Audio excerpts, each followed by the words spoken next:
injuries today. Mo Hurst out, Hasty's out, Elijah is limited, Josh Norman limited, Lake and Tomlinson limited, and Trent Williams will have the day off that day. Is there any update on Greenlaw or even D Ford? Yeah, Greenlaw, I mean, we activated him, I think it's his second week practicing, maybe third. He'll go today, and hopefully he'll be ready to go this week. D Ford, we should activate tomorrow. We're not going to practice him today. We don't like him to go 3 days, so he'll get out there tomorrow and hopefully be good to go for Sunday.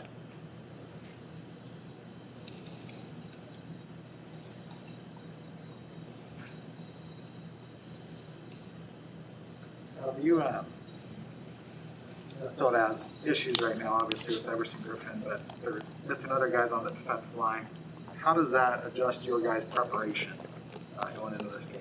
Not at all. I mean, they're two good players, so it's unfortunate for them if they don't have them, but it's not going to change what they do. Obviously, every week is important for you guys, but when you have a game like this where it's another NFC team and you're kind of in that playoff conversation, does that enter into your conversation? I mean, is that a talking point at all for the team? It's not a talking point. I mean, if people are aware of it, I would assume so. I mean, usually have an idea of the other team's record and stuff like that going into it, but no, I think they've been battling back to this season just like we have. Two teams who are probably playing their better ball of the year right now, and so I think our players are very well aware of from the film, from what they've been doing, their numbers in a bunch of areas. It's going to be a real tough game. There was a play on that first drive down near the goal line where I think every field position guy was playing a different position than what he typically plays. Jordan was a fullback, et cetera, et cetera. I mean, I know that's not novel anymore, but it used to be like your running back was your running back and he always stayed there. Just for you, was there an influence as far as a coach or someone where you saw like, hey, your tight end can be a fullback or running back can be a wide receiver? I mean, was there an big influence for you, or is that something you kept finding out? I mean, I just think it's been that way for a long time. I remember stories I heard growing up, which that play, I mean, that was just because of man coverage, and to see where everyone lines up is hard when they're not where it's expected. And a lot of people do that in the league. I remember back a long time ago when my dad had to come out here and live for 2 months without us and learn the Niners playbook, the Bill Walsh West Coast system. You know, he got fired from Denver and came here as a coordinator. And I just remember stories of him telling me that, he had to learn their whole thing, which was awesome because they have it all on video and he could just watch all those guys coach it for over the years. But then he started changing some personnel groupings and stuff like Jerry had ran for a while. Then he'd have Tom Rathman run it. And he said for a while there was a revolt because it was Jerry's played, not Tom's, or vice versa and stuff like that. So then you have to explain that you could just change the personnel grouping. So I want to say that in particular, but because I think that's how football is for all of us. But I don't know if it always was. You said earlier that this might be the biggest wide receiver group that you've ever had. I'm just wondering whether you're seeing the results of that in sort of the downfield blocking, that sort of gritty element of that position. Yeah, I mean, I think our guys have been pretty gritty since we've been here in terms of blocking, but all with that mindset. But when you have that mindset with some bigger guys, especially all three of them, just not all height, but just weight and their attitude and how gritty they are definitely has an effect. And I think you can see that on tape this year, and especially in these last few games. In the backfield, what kind of confusion can that create with the opposing defense, just like getting lined up?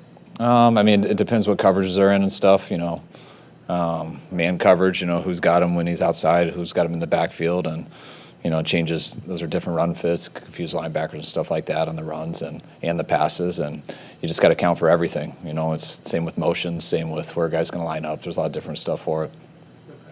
The wide receivers, Funches coming in, is the plan just – a veteran guy, just kind of get him up to speed in case you need him for later? Yeah, the personnel department, John, all those guys, they try to stay up on all that stuff, and they bring the guys in almost every week, and they liked his workout and stuff, and we're going to give him a shot here, see how he is this week. Do you see the practice squad as kind of a rotating group, or like what's your philosophy on what you want to accomplish with the practice? I mean, you would love guys to develop on practice squad, but that's I mean, just a 53-man roster isn't enough. We have five receivers.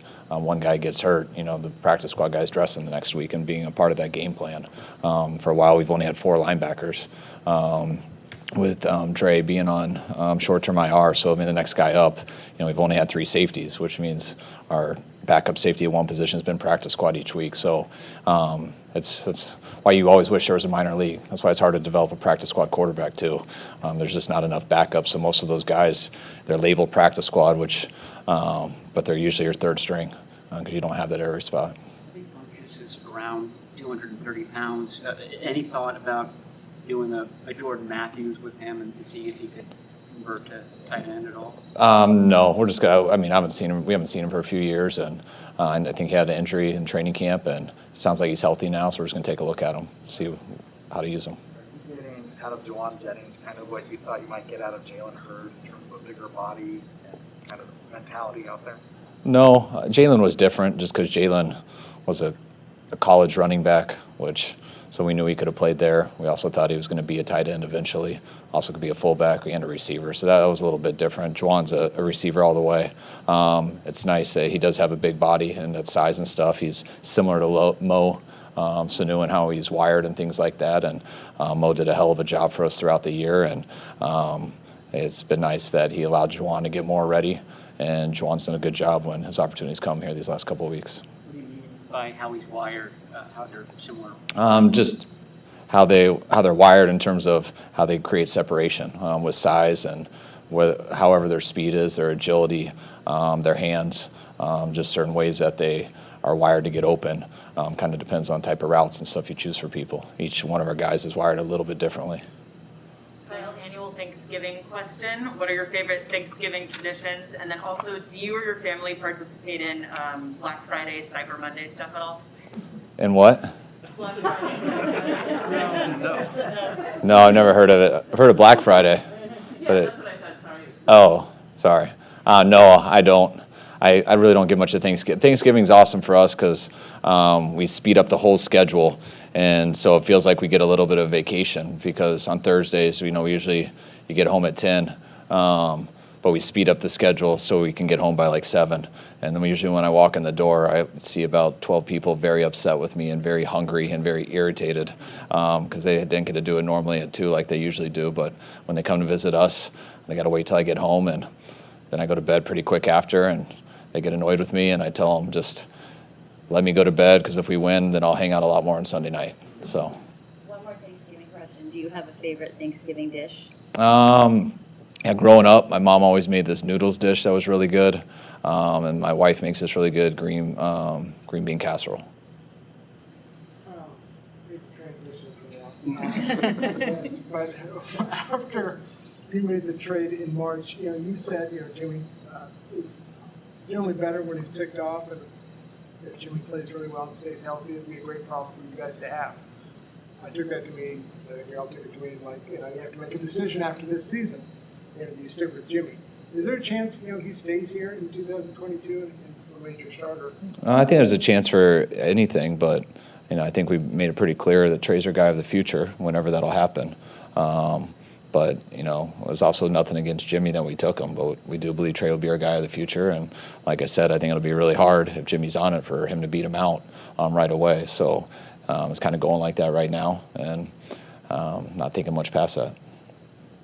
Things change so much year to year in the NFL, but is this 49ers and the Vikings, in terms of coaching style, personnel, systems of football, pretty similar to the teams that faced each other back in the playoffs after 2019? Yeah, I believe so. I mean, Zim's done what he's done for a long time, and so has our coaching staff. And I know we have a different defense coordinator, but still a very similar style and very similar defense.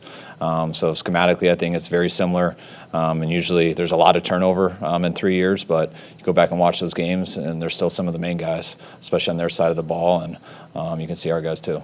I have a football philosophy question. You mentioned you wish there was a minor league. Do you think it could work like a spring league?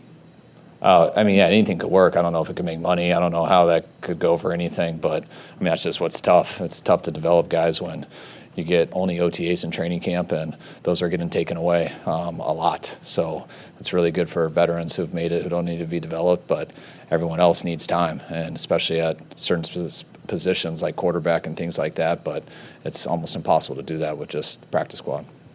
Say some more. How closely did you guys look at Justin Jefferson in that draft last year, and what have you seen from him? Why is he? Oh yeah, we looked at him real close. We looked at all those receivers real close, and we were huge fans. And he's, I think he's one of the best receivers in the league, if not the best. So I think he's been unbelievable. I love his style of play. Reminds me a ton of Emmanuel Sanders back in the day. But he's a hell of a player. He's come on with sacks, I guess, in the last 3 games. But were you seeing things before the sacks actually came that showed progress with him? Yeah, I mean, Arden's got good movement, and he can create some edges on guys. So when you get some one-on-ones in there, if depending which way the center goes, he's got as good of a chance to beat a guard or tackle one-on-one. So he's got those pass rush skills, and I think we've been playing a little bit better coverage here lately. We've been aggressive in our man, more aggressive in our zone, and I think that leads to our D-line also getting more opportunities. Last one. Laken Tomlinson, is this his best season? Maybe. I can't tell you till after. I mean, Lake's been pretty consistent for us. I mean, he shows up every single week. He's been a very solid foundation for us over the years. He is having a good year, but I think it's similar to his other years that he's had. But I'll tell you after the year when I tell you all the cut-ups. Can you shed some light on Trent Williams' performance at this point in the season and what you expect from him in Sunday's game? I mean, I expect Trent to be one of the best players on the field every week. Everyone knows how talented Trent is, and the way he plays. He enjoys playing, and he's been playing at an extremely high level this year. I probably would say it's probably the best year that Trent's had, just up to now, just consistency and playing up to that level every week. But we're just past halfway there, so he's got a lot more to go, and we need him to play like an A player this week too. Are you talking about for his entire career? This is the best he's played? Yeah, I'd say so. Just At this age? Does that shock you? no, because we see him in practice. If you would have, you look at his age, I mean, he's still, to me, the most talented guy. I mean, I don't see many people more talented than him. So usually as you get older in age, the talent goes and you still can execute at a level with wisdom and experience. But I see the same talent, and I think he's got a lot more wisdom and experience. All right, appreciate it, guys. Thank you. Thanks, guys.